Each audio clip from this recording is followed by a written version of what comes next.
Hi guys, it's Emily from Novell Novels and welcome to today's video. This is my reading catch-up September week 2, 4 stars and above, because it has been a smashing reading week. Sorry, I've got hairs in my face, I've just done my hair. It's been a smashing reading week. I've managed to read quite a lot. I have DNF one book, which I'll tell you about in a minute.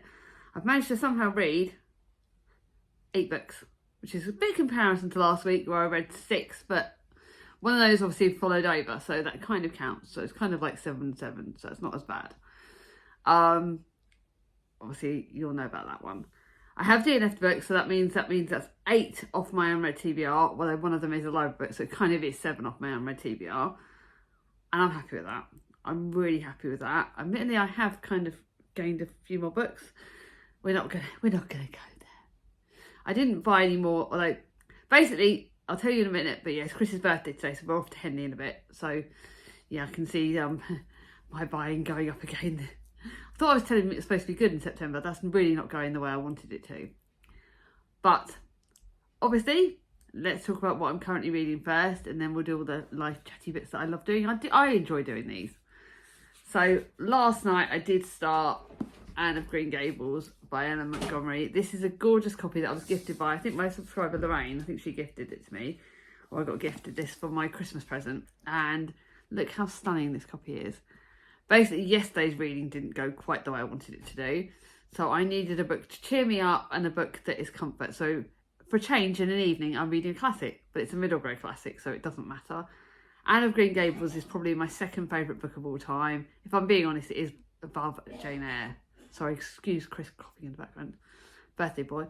But anyway, I started this last night and straight away I remembered why I love it. I love this book from the bottom of my heart. It obviously won't go on the favourites of the year because it's a favourite forever. It is my reread, but obviously I'm rereading it from a prettier copy, and I absolutely love it. I really got about nearly 100 pages in last night, and last night was busy, so I'm going to crack on and read more of this.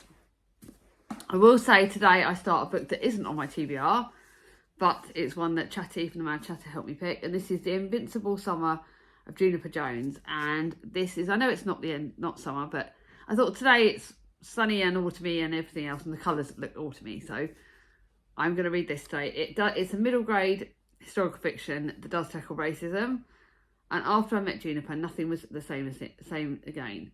The summer of 1955 had the makings of being the worst summer ever. My dad packed me off to my aunt and uncle's place in small town Alabama. Why is this so terrible, you ask? Because my racist neighbours have made it crystal clear how unwelcome I am. Really, really looking forward to starting that properly today. Don't know when, because it's a busy day today. And obviously my priority today is this one, which is Dear Miss Lake by AJ Pearce. It's my buddy read with the lovely Berna from Berna's Bookish Adventures. I am over halfway through, and by the end of today I'll be more. I will be reading this before we go out, because we're only reading like 50 pages a day. It's this last book in this series. It's the first book in the series is Dear Mrs. Bird, and I absolutely love that. I still can't believe how pretty this is.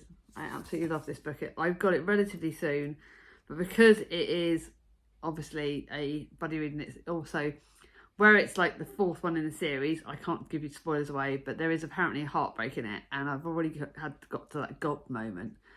But I love the characters in this series. I love how amazing it's portraying. This book portrays towards the end of the World War II, so we know that things were a bit different. But the way this author writes is just incredible. It's wartime books, but it's at its best. So you've got Dear Mrs. Bird, then you've got Yours Cheerfully, and Mrs. Porter's Calling, and then Dear Miss Lake. And I couldn't love this book even more if I tried. So it's a series book, so technically it shouldn't be my favourites, but technically Fourth Wing's a series book, and that's my favourite book of the year at the moment. Anyway, those are the books I'm reading. I'm starting today. I'll put them there. Now to the books. First of all, I'm going to be honest, I DNF'd Conclave by Robert Harris. I got gifted to it by one of my mum's friends, and I am sorry, and I know that Katie loved that book, but it's a mystery, thrillery mystery, and it's to do with the Pope in Italy, and it's just not my jive. It's not anything that I'm interested in at all, and something that, like I said, Joy Reading June helped me realise was, if a book is not right, I can just say no. I don't have to feel guilty about it. So I have DNF'd that. That's going off to the charity shop, and it's just not for me, so that's fine. Now I've got 4 stars. 2 4.5 stars and 2 5 stars. And when I say it's been a smashing week, I can't fault any of these books. All of them were good and all of them have affected me in a different way. So first one is You Belong With Me by Marley McFarlane, and that is a book that I was gifted to me by Amazon. No, I think it was actually gifted to me by another subscriber. I can't remember if it's Amazon Anonymous or one of my subscribers. I cannot for the life of me remember. Because I normally put gift notes if I've had a gift note. But I got gifted this book, and it is the sequel to You Had Me at Hello. And no, it's a follow-up to Who's That Girl? You have to read Who's That Girl first for this to make much sense. I am actually keeping it. I'm very tempted to keep this book because it is 4 stars, but I really, really loved it. And it does follow on from that other book. Yes, you've got the stereotypical female and male bloody protagonist, what they look like, you know, the stereotypes, which I don't like. Please, more stereotypes of different body images and different body flipping shapes. It drives me fucking crazy. But when the doorbell rings, there's only one person Edie Thompson wants it to be. The one is that who's still in her heart. The person that might just be the one. Now, if you don't want to have spoilers for the other book, wait until this book is down, okay? So, in the first book, she had a bit of a romance with Elliot Owen, and they called it quits at the end, or something happened, and then he's offering her everything he's ever dreamed of. So they start dating again, and then there's some twists and turns that get in the way, and they're like relations apart because he's working mainly abroad, and they've got Edie's friends and Elliot's family are all sort of drawn in. It gets a bit messy, and you get this guy called Declan Dunn, who's this hunk that appears in Edie's life. And you get to wonder whether she's questioning whether Elliot's her dream man or whether it could be Declan. So you do keep on your toes a bit about that. It's a good, steady romance. Really good fun. Did enjoy it. I think I'm going to keep it. I can't decide. This one might be one of my can't decide pile. To my book that was my historical fiction book. And this is also my book that was on my autumn reads. And this is The Art of Hearing Heartbeats by Jean-Philippe Sendeker. Now, this was the book that I got from like 20p from the charity shop, because this is a book that has got me thinking about whether I do another video on whether we judge books by their cover, because I wouldn't have picked this up if it hadn't been for the fact it was 20p, and I thought I'll try it. And actually it was 4 stars. It was a really, really good book. It does basically, it's a magical fairy. It's translated fiction, so I've done that, which is quite one of the things I like to read. A magical tale of romance and family spanning distance and decades. When a successful New York lawyer suddenly disappears without a trace, neither his wife nor his daughter Julia have any idea where he might be, until they find a love letter he wrote many years ago to a Burmese woman. And they sort of go on sailing a travel. One of the characters becomes blind when they're young in this. They do, I'm not saying but what happens to their sight loss. But there is a quote right at the start of this that made me very cry a lot. And when the character goes blind, they're quite young, and they basically speak to another blind character they meet. And they're like very upset because they're blind, and they were like, and this other person says, why are you upset? You know, you've still got life, you've still got so much more to be grateful for. Think about what you've got to be grateful for. And I was reading this on Saturday and I ended up crying.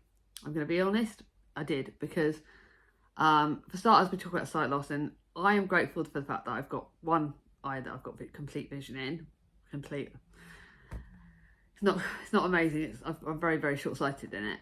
But when I was reading this, I said to Chris, I cannot remember what it's like to be able to have 2 eyes that work. I cannot remember that. And I started crying because I was 18 when I lost the sight in my eye, and I was upset because I just genuinely can't remember now. Like, I'm so used to adapting with what it is. And sometimes I think my sight loss is probably my disability that affects me quite a lot, because I walk into people, I walk into doors. I really am quite clumsy, and I find it very scary when I'm out and about. Sometimes being partially sighted is a big hard, so I can't imagine what it's like to be completely blind. But that did get to me. Did speak to Mum. My mum also to me. Obviously, my car accident was I've had more time with one eye than I had with 2. I had to kind of put that in perspective, and thanks my mum, and thanks also to Danny, because when I was upset that night, she was really good at comforting me and reminding me that I've got lots to be grateful for. But yeah, this book did get to me. It did give me all the emotions. It's actually a really good book. There is a start of a series, but I don't necessarily need to continue with it. But I will definitely recommend it because it's quite a good historical fiction book.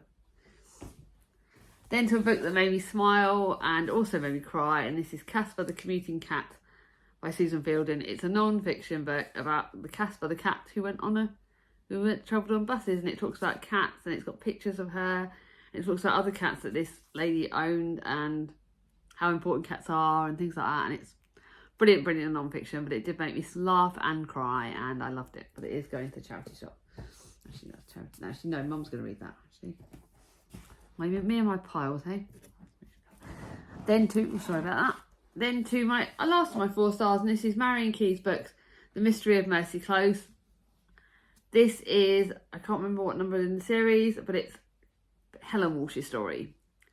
And it's probably the oldest one that's not modern, if that makes sense. It's the newest one that's not modern because she stopped writing this series for a while, and then she wrote Rachel again, and then there's been another few books that have come out since then. So I'm going to keep this anyway because but it's Helen Walsh's story. I didn't find it as good as some of the other ones, but I did find it took a long time to get into. It's a mystery as well as contemporary because Helen Walsh doesn't belong in fear. It's invented by the man to get money and jobs.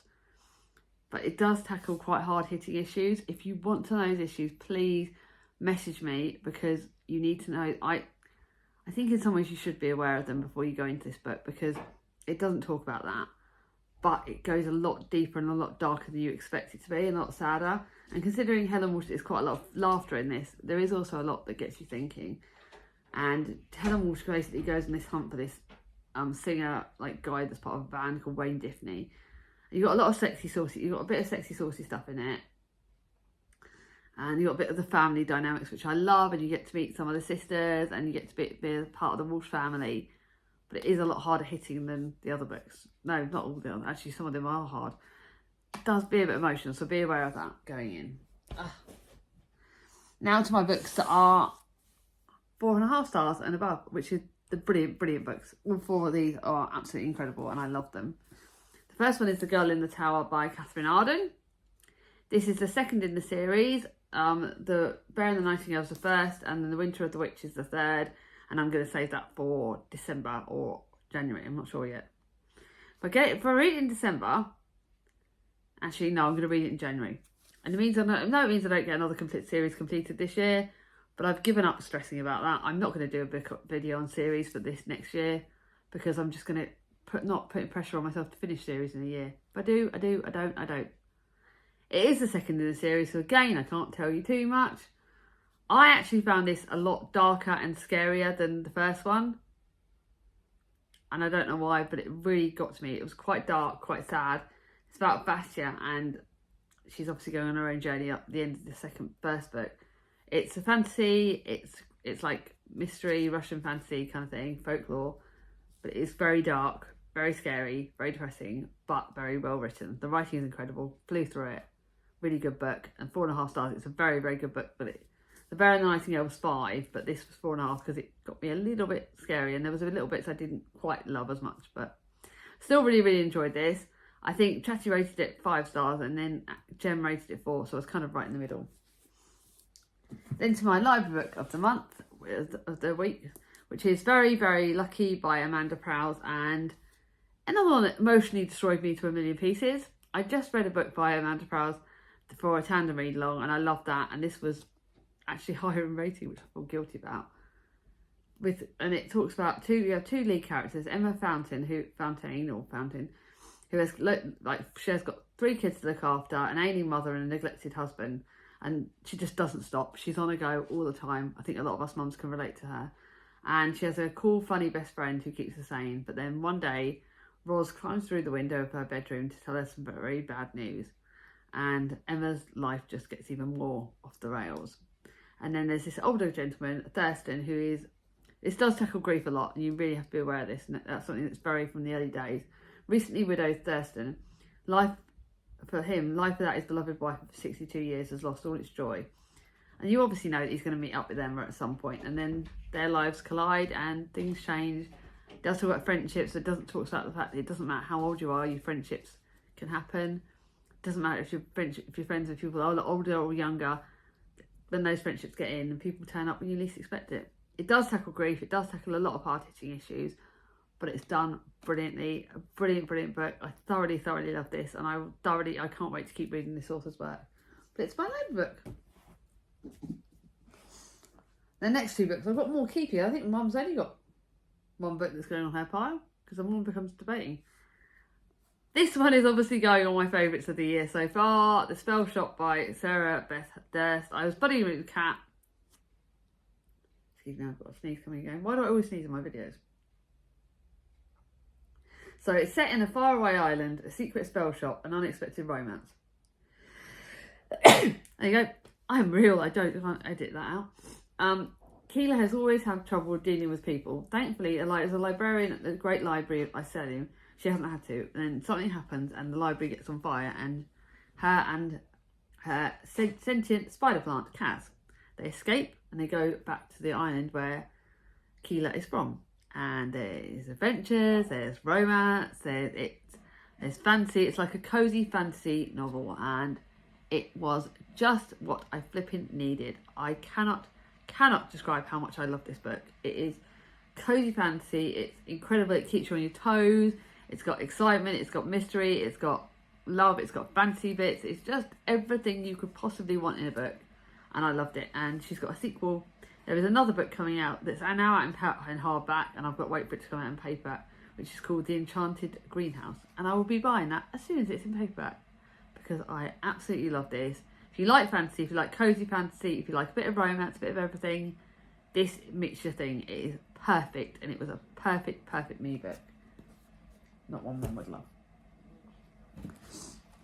Then to another one that I love. Why do I keep the Waterstones? Why do I always keep my Waterstones receipts? And this is The Heroines by Laura Shepherdson. And it was my first Laura Shepherdson book, and it will not be my last. I need to get all her books. I know she's got another one out in paperback and another one that's out in hardback. So basically I'm going to be hunting for them when I go out. And this is basically Phaedra's story. And we all know Phaedra is the young bride of King Theseus, who accuses her stepson of Hippocrates of rape. And it's whether he believes it. But that bit doesn't, I must say that although it's rated 5 stars, that bit doesn't happen until like halfway through the book. There is a lot more. And apparently this author did change a lot of the historical bit about it, because basically Phaedra was supposed to be in a lot of the other Greek books older when she met Hippocrates, whatever him, and she has children of her own. But that's done differently. There is differences between this and what is supposedly what really happened. It's fantasy. I class this as fantasy, but Storygraph class it as historical fiction. But it does talk about a lot of people from history that we meet, and all those different characters. It's lots of short characters, lots of short different chapters, and I think I just flew through it. Thought it was 5 stars. Brilliant book. If you like historical fiction, if you like Greek mythology, then you will love that. So, what am I grateful for? Finally starting to stop this week was quite a good thing, because my flares eased up. I'm really grateful for that. My flare has eased off. I'm now off medication again. I have booked a hospital appointment for October to go and get my programming sorted out for my device, so that I am all organised for the winter and I know how to control my pain better. So I had the courage to do that, so I'm grateful for that. I had the courage to contact my consultant nurse and book that appointment, and it's soon. So less than a month away now, and we're going to get that sorted. That was quite important to me. What the hell? Yep. I've been enjoying cooking. I've been doing a lot of cooking meals from scratch, and I've made a gorgeous meal. So I will put a picture of that gorgeous meal at the bottom. I am loving making my cooking again, and because I've got a bit more time. You want to cook quick meals in the summer because obviously you don't want to be in the kitchen. But I'm loving going into the kitchen and spending a bit more time and trying different flavours and doing things like that. It's been really good fun. The lovely Lorraine from one of my subscribers has sent me a coffee cup to warm me up, a hot drinks cup to warm me up from my Amazon wishlist, and she sent me a book.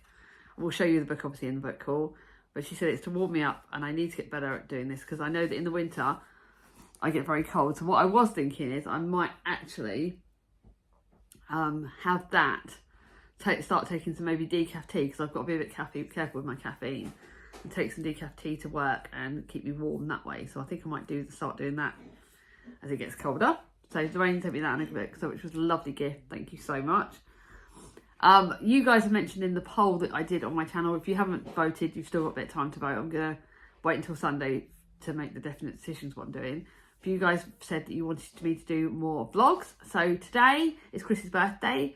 So I'm going to do a little vlog of Henley. We're going to go up to Henley and have a lovely lunch and go by the river and film in the charity shops. I won't show you the books I'm buying because maybe I might show you the odd one, but otherwise it spoils my book haul. But yeah, we're going to do a little book. We're going off to Henley for in about an hour or so. So next week's vlog, you might get the odd picture just to give you some teasers. But I will be doing a vlog, and that would have gone live. That's going to go live next Wednesday. I'm going to put it live really quickly, so you'll get to see how much fun time. It's supposed to be raining at some point today, but I'm hoping that if we go out at a decent time, we won't hit it. But yes, so that's what's going on. Busier week next week. Let's see how I want to do. So yeah, let's just think about there you go, dead boring again. Actually no, in honour of Chris's birthday, if you got to the end of this video, leave me a gift emoji if you got to the end of this video. If you like this video, give it a thumbs up. If you're new to my channel, not subscribed yet, ring on my ding-a-ling. Let me know what you've all been reading this week. Let me know what you've been up to. I love talking to you. The comments down below. Take care. Bye bye.